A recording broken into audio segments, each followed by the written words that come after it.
Hello and welcome, everyone. I am very happy to welcome all of you to this workshop, this warm-up event to the spring school of the Whole EU Grain projects. And today we have the headline on this event: why engaging in a public-private partnership is a win-win for all.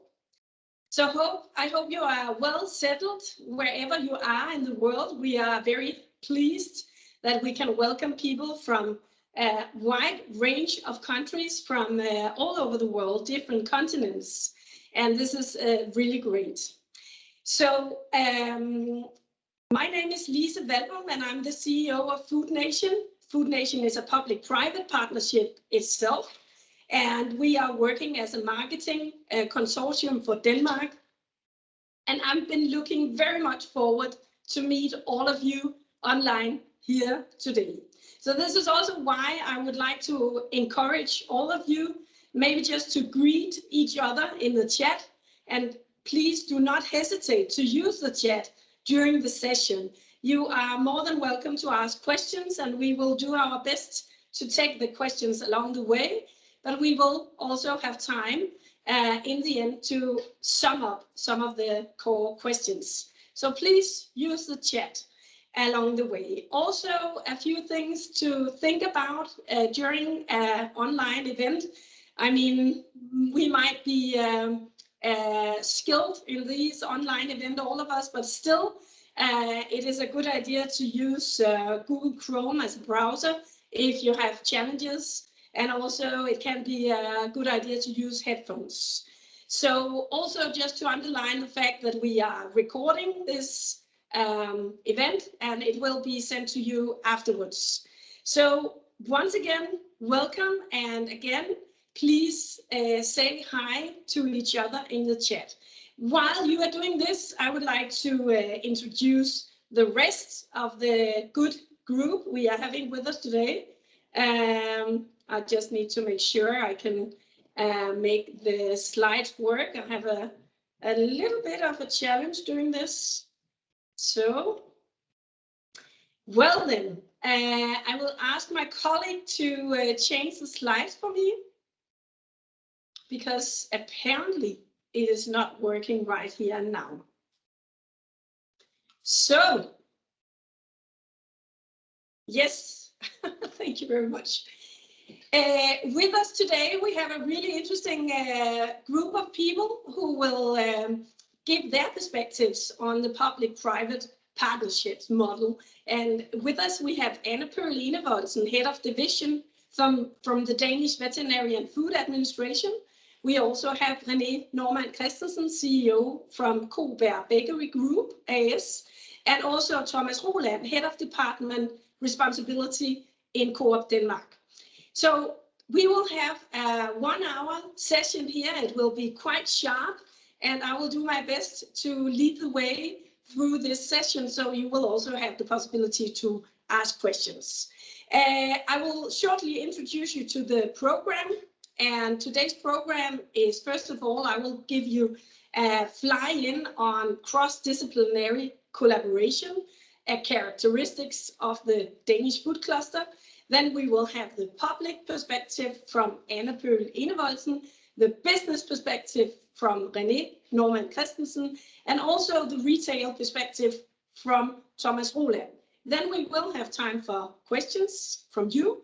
And then, of course, we will have Anne Perlene Voldsen highlighting the really interesting Spring School conference program and next steps in order to engage yourself in this upcoming event later on. So this is today's program, and I hope you are ready. Maybe you have coffee, tea in your cups, and you are using the chat. I can see that, it's great. So I will just move on to the presentation. And the highlight is cross-disciplinary collaboration, a characteristic of the Danish food cluster. Next slide, please. Yes, we have a problem with the slides. It's going on. So just a quick fly in on Food Nation. It's really important for me to state that we are a not-for-profit organization working as a public-private partnership. And the core of what we do is that we are kind of go-to portal for all international private and public decision makers that want to get to know more about the Danish food cluster. And not least how we work across the value chains towards better solutions, product, and global collaboration. This is the fundament of Food Nation. This is what gives us credibility and agility. And looking at today's theme, highly relevant, being a public-private partnership. Next slide, please. Then moving on to the DNA of the Danish food cluster. Looking at this, I want to take you to the DNA, because the DNA is the core of what we do. So the DNA makes the food cluster much more than the sum of the parts. It's based on the collaboration to increase knowledge and innovation across the value chain. And we are really known for these close ties between both researchers, companies, and public decision makers, and also organizations engaging themselves in the work. So collaboration is the fundamental part of the process for solving really huge challenges. And we do it through applied knowledge and innovation from all these different stakeholder platforms. Also, I want to highlight the focus on sustainability and resource efficiency. It's a core value for us, and it covers the whole food value chain, from environmentally friendly agriculture production and to the focus on reducing food loss and waste, again with the value chain perspective. So the DNA is about balance and change, and always about seeking better solutions. Also want to highlight the continuous quality improvement and the focus on developing safer solutions at all times. So this high quality focus is a vital part of the food cluster's work and the DNA, and also based on a collaboration between companies and the regulatory authorities and also research institutions. Moving on and zooming in on this collaborative approach, we see this model which symbolizes the triple helix model, as we call it. So by standing stronger, we are breaking boundaries and building bridges, so to speak. So we bring in the perspectives from both government, the public sector, the industry, academia, and as I said before, we could maybe draw a fourth circle representing the organizations, the NGOs, which also plays a really important role in creating success by collaboration. This model is a central part for driving innovation in Denmark. So it's a close-knit network that creates value on all levels. And the ability to be innovative and collaborate across all these stakeholders, between customers, scientists, and even, and this is really important, market competitors. This has defined and shaped today's industry and the product development that we are also looking at within this theme. And if we use this fundament and move on and look at the global challenges that we see around us, the fundament for innovation on this collaborative model is highly relevant and important because it gives us the very best set off for accelerating the important innovation that we need to reach out for these global challenges within health of the global population, which we see highlighted in the United Nations Sustainability Goals 2, zero hunger, and also number 3, good health and well-being. Not to say that these are the only two looking at the health aspect. No, they are linked in many different areas, but these two are relevant to highlight especially. The question is, are we moving in the right direction? And this can, of course, be discussed.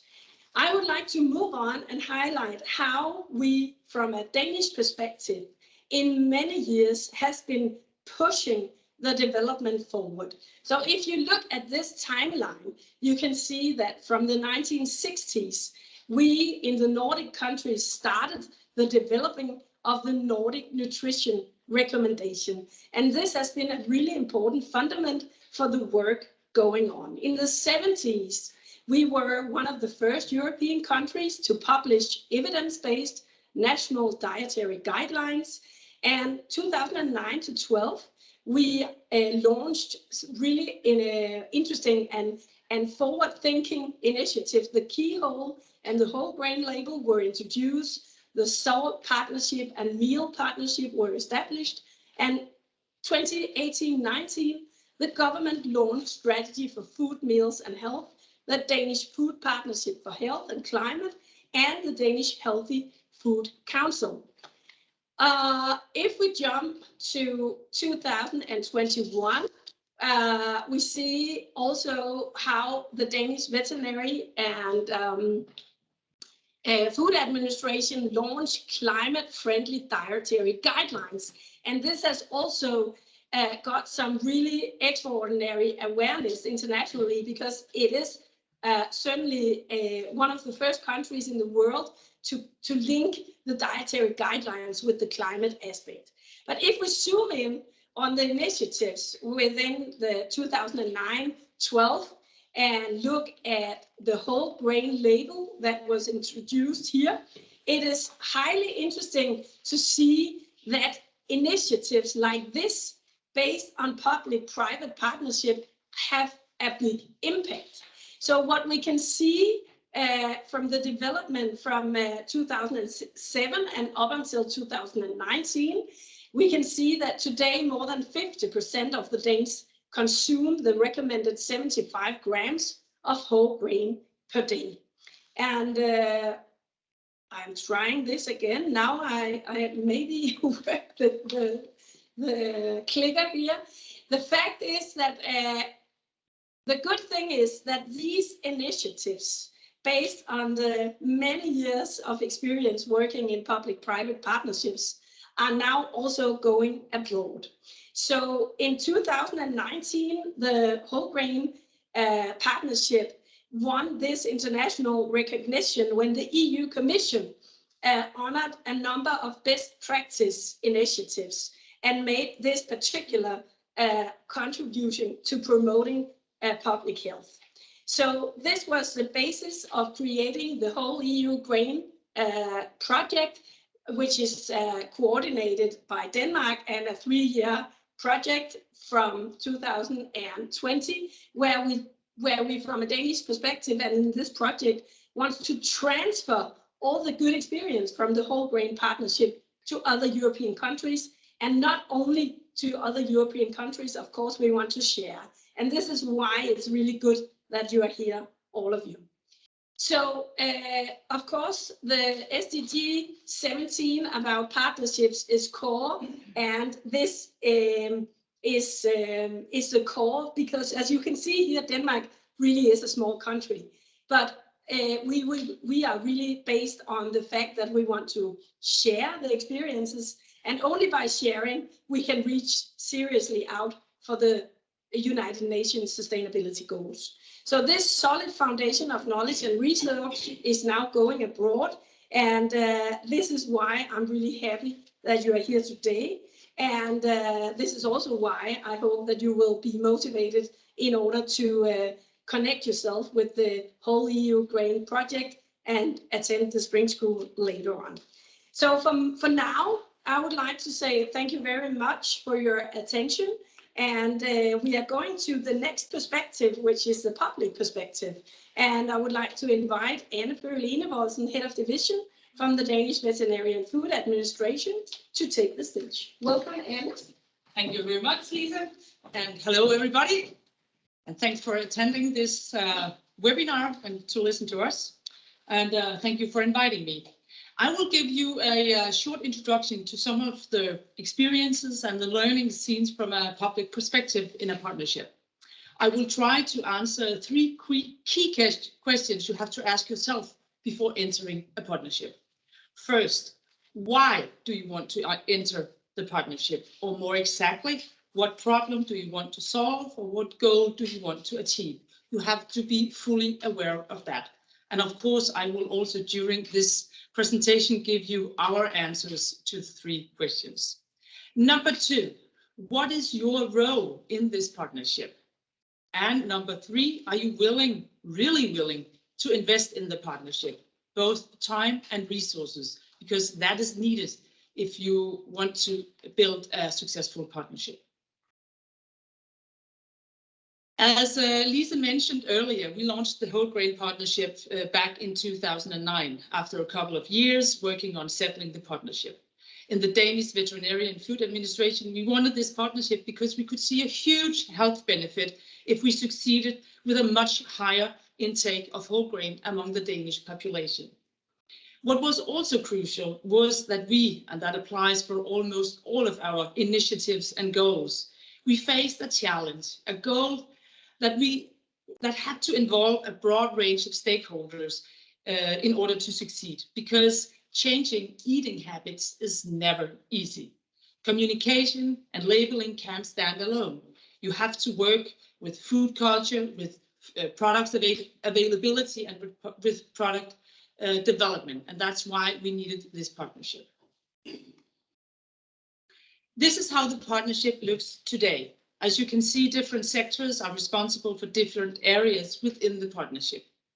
In the partnership, it is good to know that it is a standard procedure that all partners apply pressure to push their own agenda.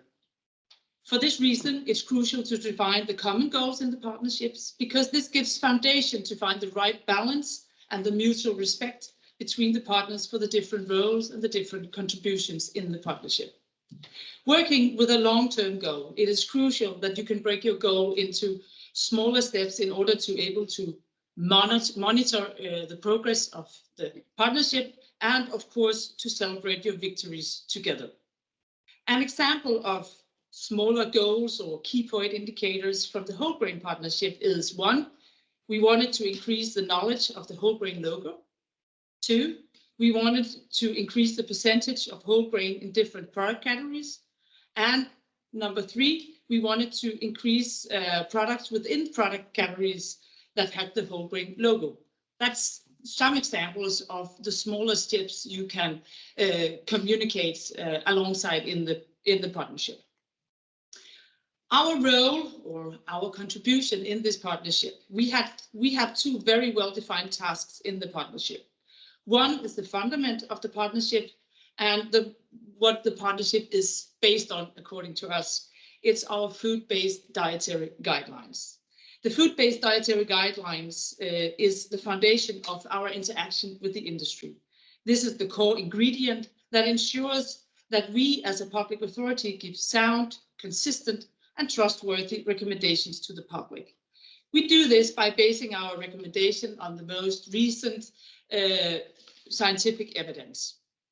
In January 2021, we launched new Danish food-based dietary guidelines. You can see them here on the screen. And the guidelines focuses not only on health, but also on climate. And of course, we have a guideline focusing on eating whole grain foods, and we specifically advised to eat at least 75 grams per day. A second task that is, and a crucial element in this partnership and the campaign for the whole grain, is the whole grain front of pack logo, which you also see here on the screen. It's in Danish and it says choose whole grain first. This logo guarantees that a product contains a high percentage of whole grain. It is the Danish Veterinary and Food Administration that is responsible for the enforcement of the whole grain logo and the criteria behind the logo. It's also important that the Danish Veterinary and Food Administration, that means us and the health NGOs, communicates the importance and the importance of the whole grains in the diet. As I said earlier, it took almost 2 years to identify partners, to agree on common goals, to compile evidence, and to make a whole grain recommendation until we could launch the partnership. On one hand, it is important when you are building a public-private partnership to be realistic and to manage expectations while you're building it. On the other hand, it's also important to take the first step, and it's very important to keep going also when you face problems that seems difficult to solve. You need to be proactive and you need to see the possibilities at the same time as you take your reservations. The return is defined by the investment, and establishing a successful public-private partnership requires both time and resources. As a government authority, it's important to have a sound risk assessment and to have a clear press and communication plan to handle when you're being questioned and accused of being in the pocket of the industry or sleeping with the enemy. As an example, we have incorporated safeguarding mechanisms in our role in the Danish Whole Grain Partnership to protect our authority and our credibility. For instance, the whole grain logo criteria are linked to the green whole criteria, which includes criteria regarding the content of, for example, salt and fat in the food products. This imposes restrictions on when the industry can use the whole grain logo on their products, and this enhances the logo's credibility. Number two, as an authority, we have the last say regarding the criteria and the whole grain logo, and the board cannot take decisions which the Danish Veterinary and Food Administration cannot agree to. Number three, we focus on ensuring correct use of the logo through dialogue with our partners. And number four, we can make any health claims we want, of course, evidence-based, while our commercial partners are limited concerning health claims. This might be seen as a limitation by the industry, but it's an important measure to protect the credibility of the authority, of the NGOs, and of course of the logo. As you can see, being a part of a public-private partnership is not at all a walk in the park, so to speak. But when it comes to the Danish Whole Grain Partnership and a public perspective, it's worth all the effort. Since 2007, the partnership has increased the number of whole grain products from 150 to more than 1,000.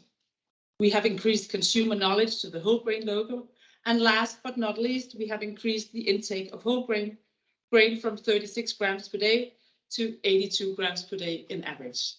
And those results we could never ever have achieved on our own. And that's why public-private partnerships are so strong and really needed when you face these multifactorial problems. So I hope that the result speaks for itself regarding the effects of a public-private partnership. Thank you for your time. Thank you very much, Anne.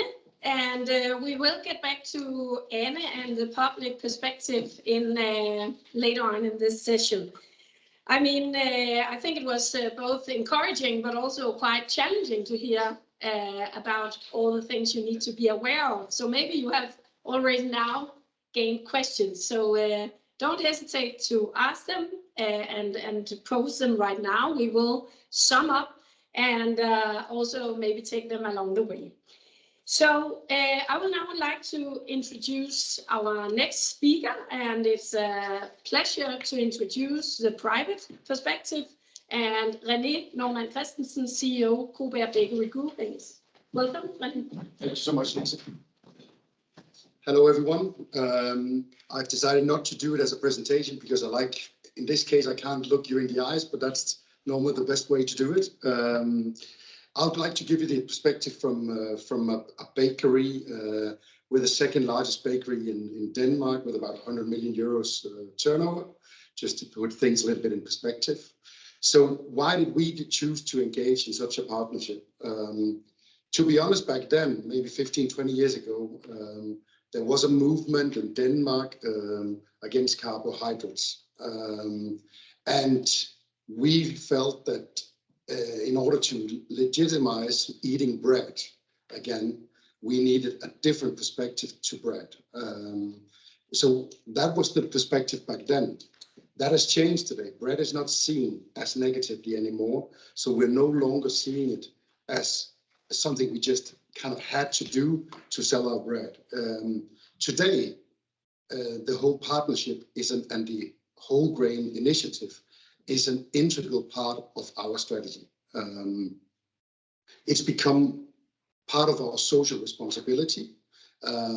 We want to be part of the movement of making the Danes eat healthier bread.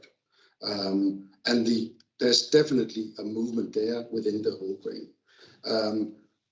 The environmental as well. So we set targets every year on a strategy basis on how many products do we want to introduce per year.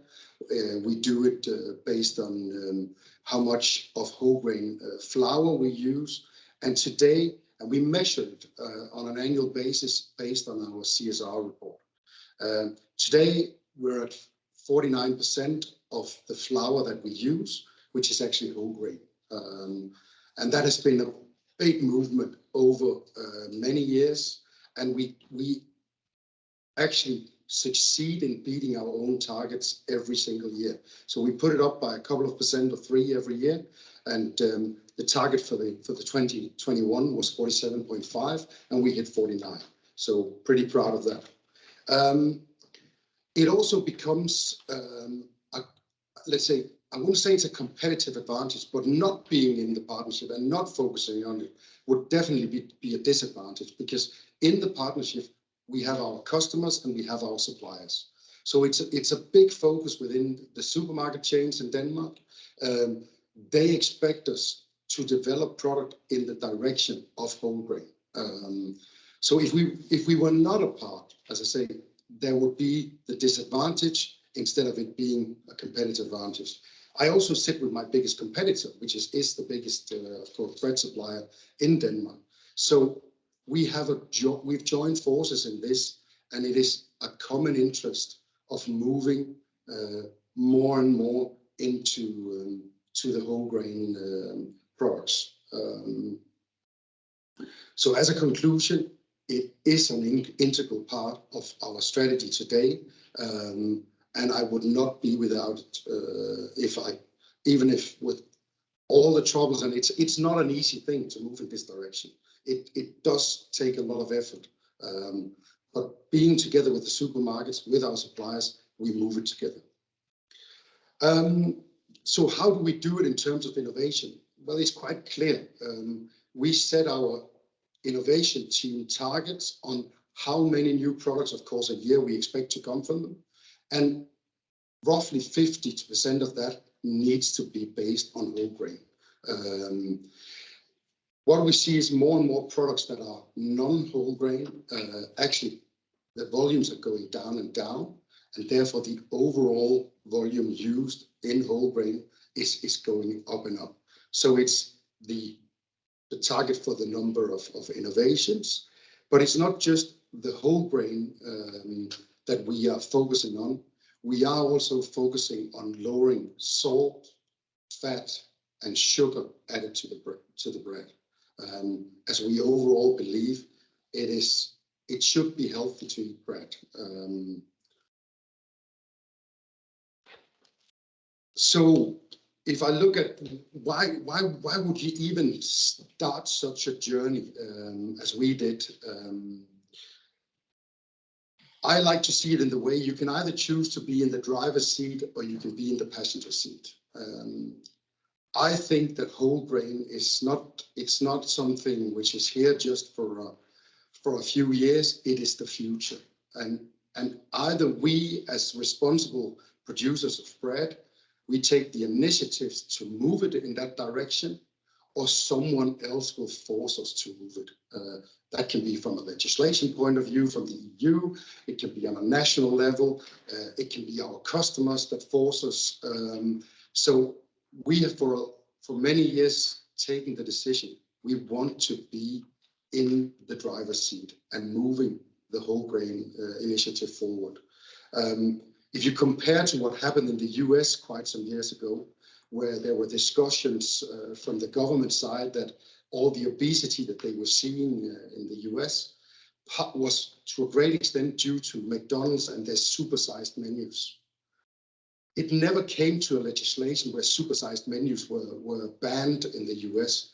Actually, McDonald's and also Burger King decided to remove these supersized, where you get 1.5 liters of Coke and so on. They decided themselves to remove it from their product list. So as I say, be the driver, don't be the passenger. It may not be a competitive advantage in the short run, but it will definitely be a disadvantage if you choose not to be part of such a partnership. And if you're the initiator and you get the chain, the supermarkets and so on convinced to be on board on this, then in the beginning it actually could be a competitive advantage until everyone has joined, which is what has happened in Denmark. Then the competitive advantage is out the window, but then it just becomes a way of doing business. And as I said before, it becomes an integral part of our strategy. Thank you so much. Thank you very much, René. And so this was highly motivating. Be in the driver's seat, and maybe you also have questions regarding the private engagement in public-private partnerships, this whole grain initiative. So don't hold yourself back if you have questions to this and to René. Now we are moving on to the retail perspective, and I'm really pleased to welcome Thomas Roland, who is head of department in responsibility from Coop Denmark. Thomas, the screen is yours.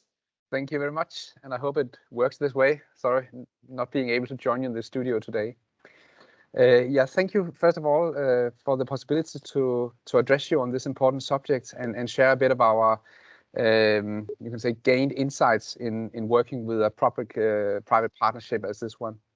As René already said, and you as well, Lise, yes, it was founded quite many years ago, and back then we had a situation where we needed an alternative story about carbohydrates. Carbohydrates was like the thing you wanted to shame, the thing you were afraid to actually lose in your diet.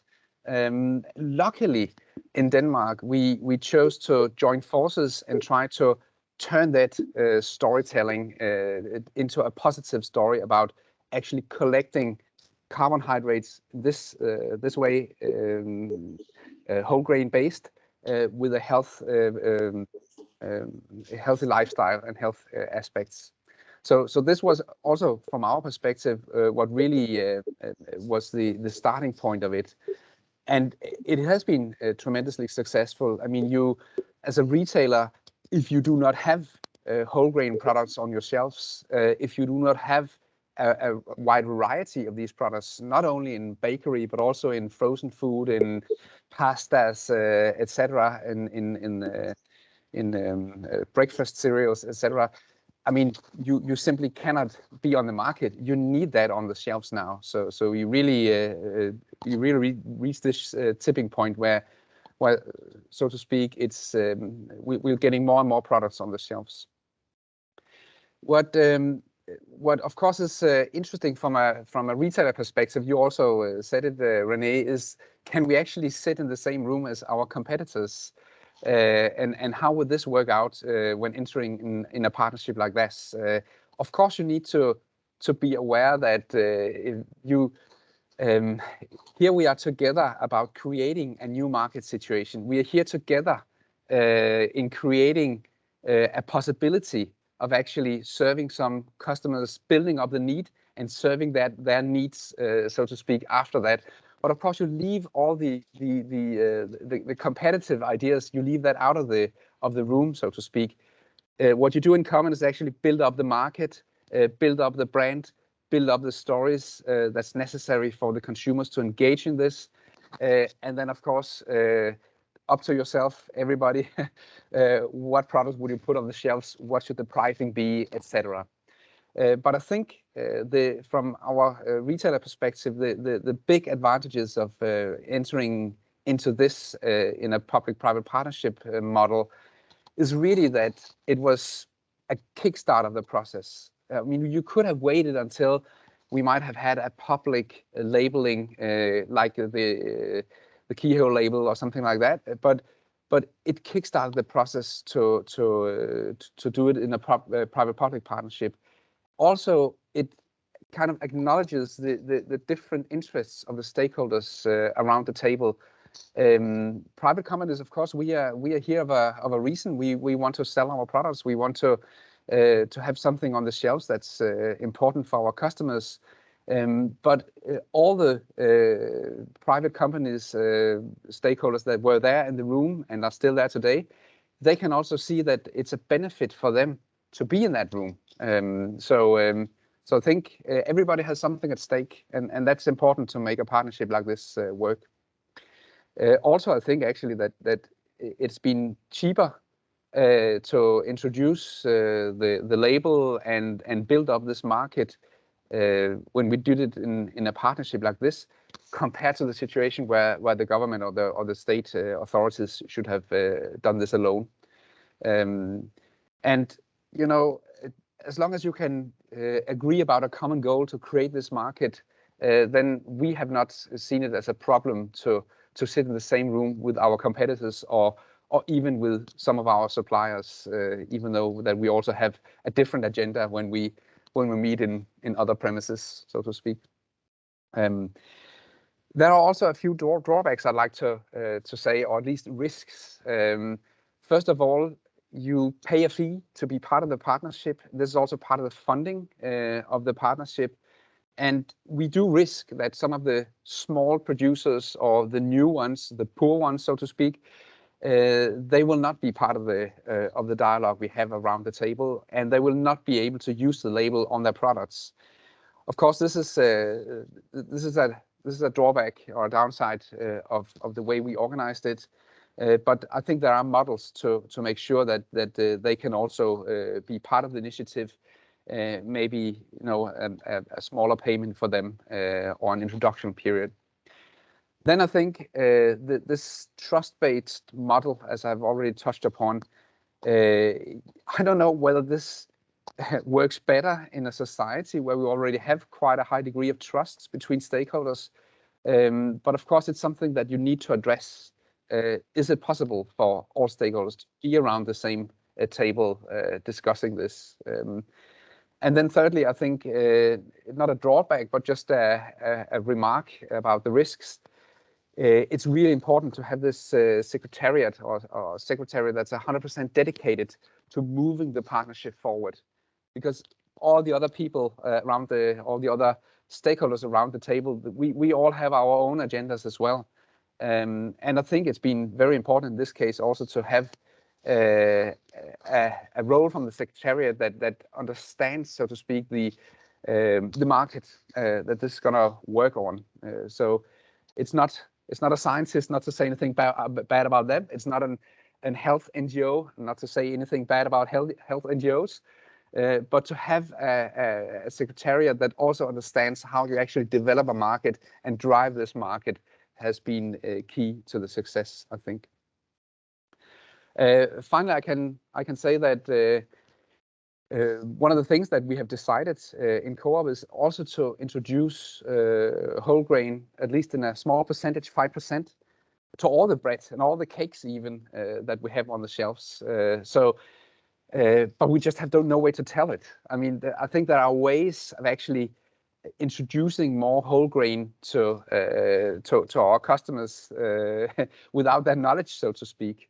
And what we can see has happened throughout the years is actually that the people have started, or our customers have started to actually really choose whole grain for the taste. I know that when we started this initiative, the story was, oh, whole grain, that's gonna be dry in my mouth. That's boring to eat, and that's not that interesting. But right now, I think it's 38% of our customers actually say that one of the reasons why they choose the whole grain labeled products is because of taste.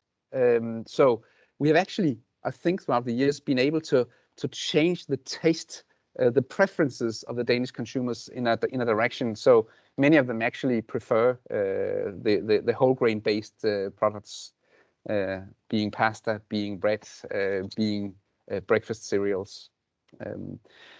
So these are at least some of the perspectives seen from our side as a retailer.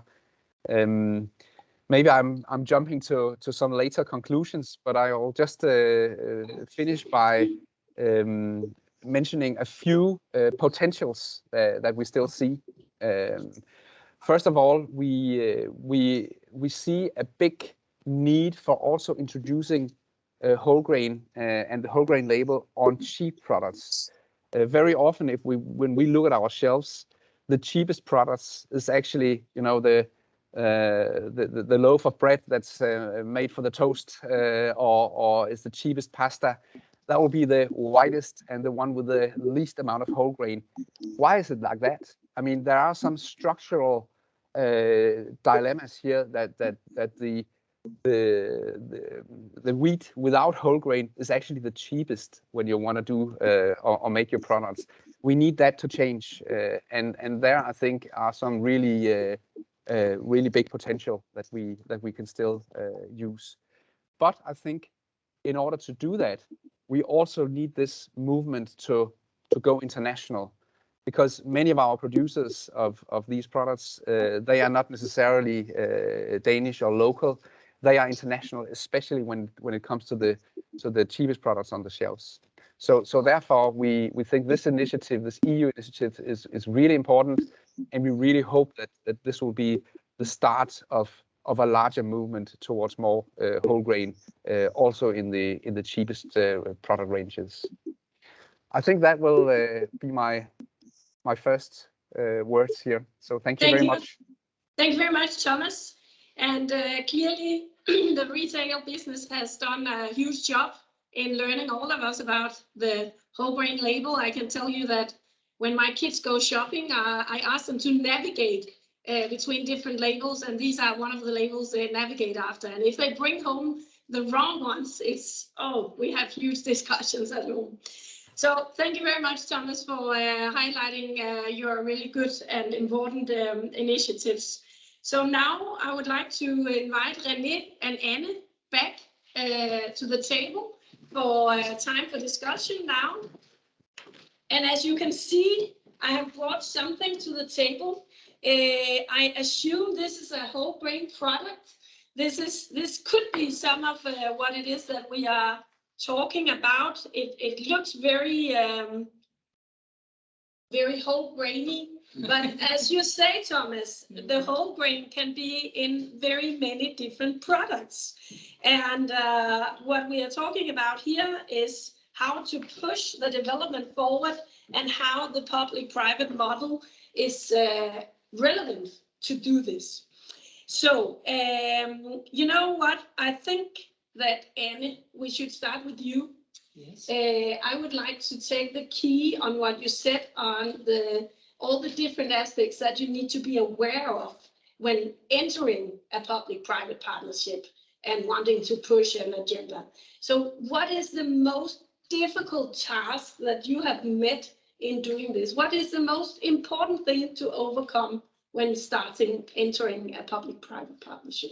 I think if you look at the very, very beginning, it's the acknowledgement of the other partners' contributions and their perspective of the problem or the goal. Mm-hmm. You really have to be aware that when you start to build a partnership, you need to put on that hat, looking at your other partners with a positive mind, really trying to understand them, trying to understand why are they in this partnership, what is in it for them. Mm. And you have to acknowledge that you might have a common goal, but together with the common goal, you can have your own agendas. Mm. And I think that mindset is crucial to build a successful partnership. And then maybe I would just add what you highlighted, Thomas, the trust-based approach as well, because if you don't have that trust-based approach, it's highly difficult to acknowledge the different perspectives in the room. Isn't that right?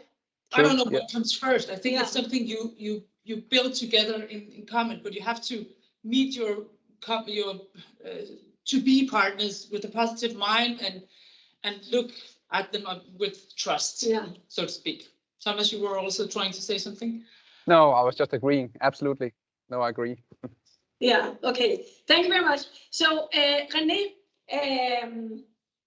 you know what? I think Anna used the term that the public partner could be accused of sleeping with the enemy. So in this case, you would be the enemy, then the industry. I'm the industry, yeah. I want to make it cheap, and I want to sell it very expensively. Yeah. That's my target. But René, how do we overcome this barrier, and how would you recommend other industry partners to enter a partnership like this? With an open mind. Yes. With an open mind, and very much as you said before, this is not about my company's goals. This is about the overall goals. And then what turns out is actually that the overall goals fit very well to the individual goals of our company. So I wouldn't be worried about entering into this. Mm-hmm. There isn't any, you don't fall into a pit or anything. There isn't any risks. Why would there be? It's about moving our businesses forward. Mm. So the open mind when you enter the partnership, and then sitting with all these different partners, how do you connect it with your business back home? You say we sit both with suppliers, with our customers, like the company that Thomas represents, and it actually brings us closest to both parties. It's we can share information. Now we're not talking about prices, which is what it's all about in retail all the time. Price. But here we talk about how can we innovate the business and the products. So you're actually together on a positive task about changing and innovating. And not being beaten up by Thomas and his colleagues. Okay. Yes, then you got that floor, Thomas. Yeah. Would you have seen the same development in the retail business without being a part of a partnership like the Whole Grain Partnership? Would you, as a retail leading stakeholder, have been able to push the development?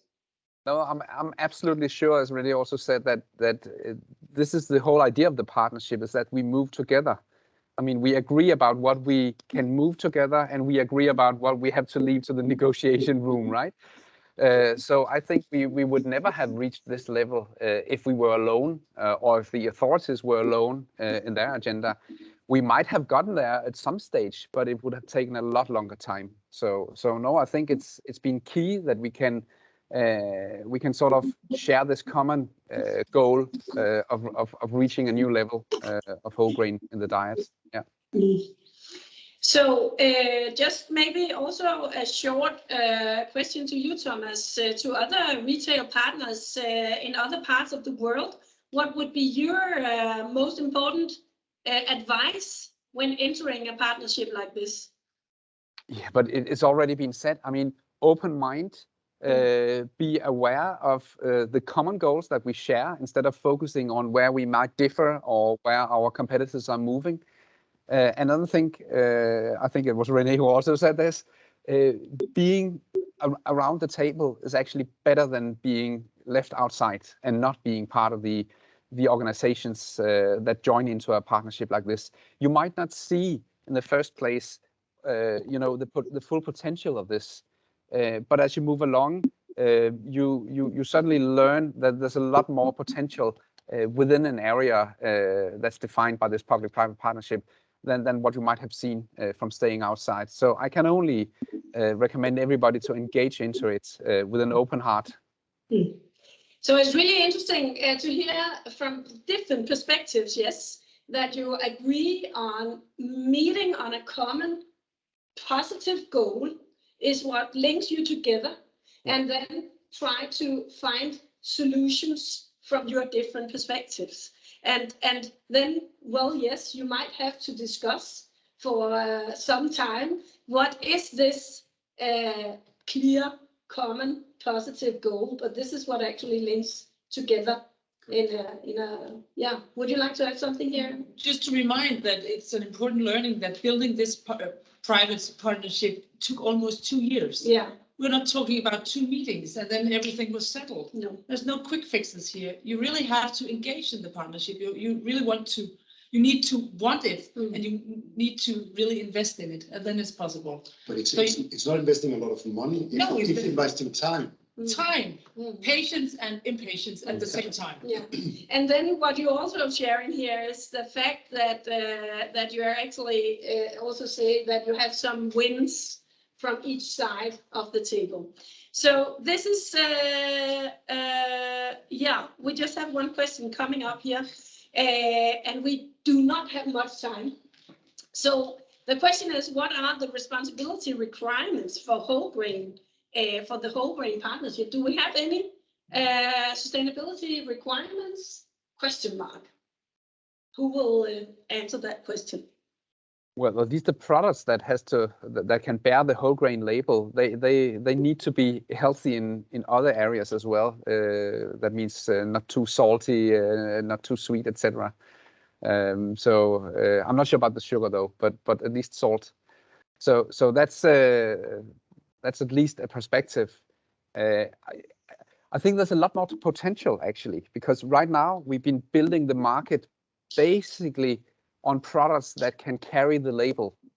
But as I already said, there's a lot of potential, maybe also in introducing whole grain into products that cannot use the label.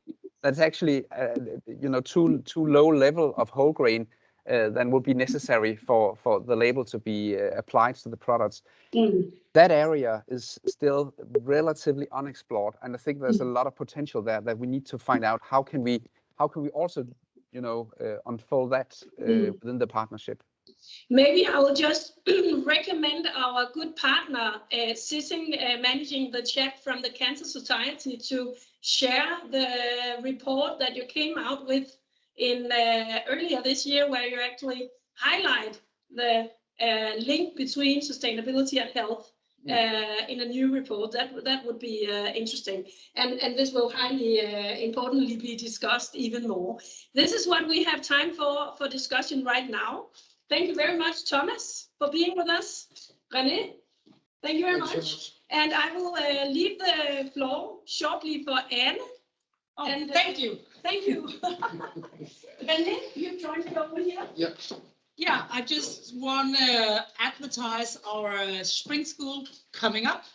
But if you want to get a head start and know more about how to establish a public-private partnership on whole grain, you can find the WholEUGrain Toolbox Guide to implement a successful national whole grain partnership. You can also find the latest evidence, and you can get in contact with our project manager from the Danish Veterinary and Food Administration, who can tell you a lot more about do's and don'ts and where to start if you want to know even more. You can also find us on social media, and I think there will be something in the chat about these social medias. And of course, you can also find recordings from previous events online. And I hope this one is also coming on the web. Today's event was a warm-up for the WholEUGrain Spring School event, which takes place online on March. You can see the date and time here on the screen.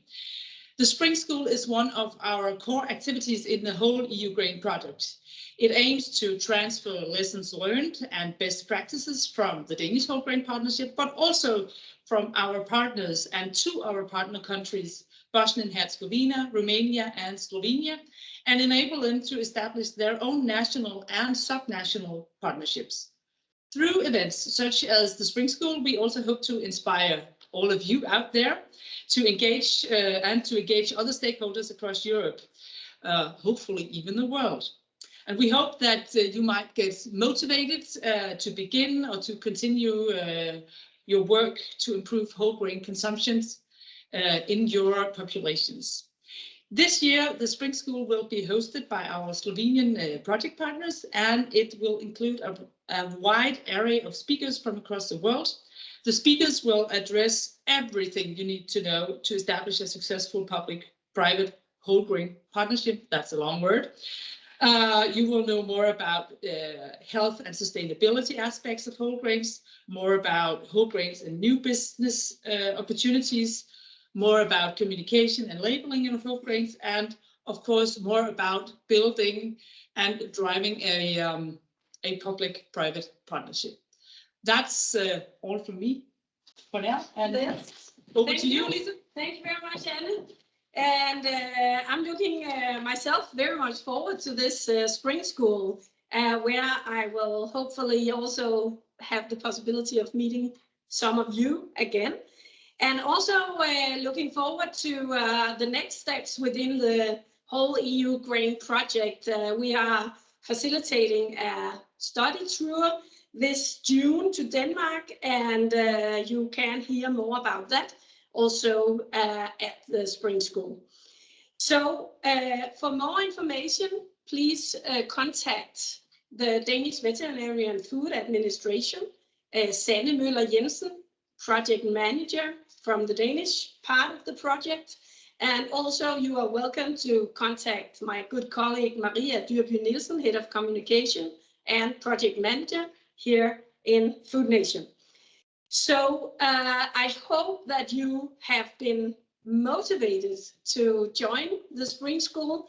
I mean, we have seen that the chat has been really highly working with questions and dialogue. It's great. Thank you very much for engaging yourself. And I think this is a good sign for the Spring School, because we have so much more to look into with this, within this really important basis of public-private partnerships as a win-win for all the different stakeholders. So I hope that you will take your next steps and engage yourself in the Spring School. Also, I hope that you have been curious about getting to know more about the different strongholds within the Danish agriculture and food sector. And you can follow Food Nation also on the social media, LinkedIn, Twitter, Facebook, and on our website, foodnationdenmark.com. So from me, from my side, I just want to say thank you very much to Anne, to René, and to Thomas for being with us, and also to all the other partners in the WholEUGrain project. It has been a pleasure, and I hope you will have a good day from here. Thank you very much for being with us today.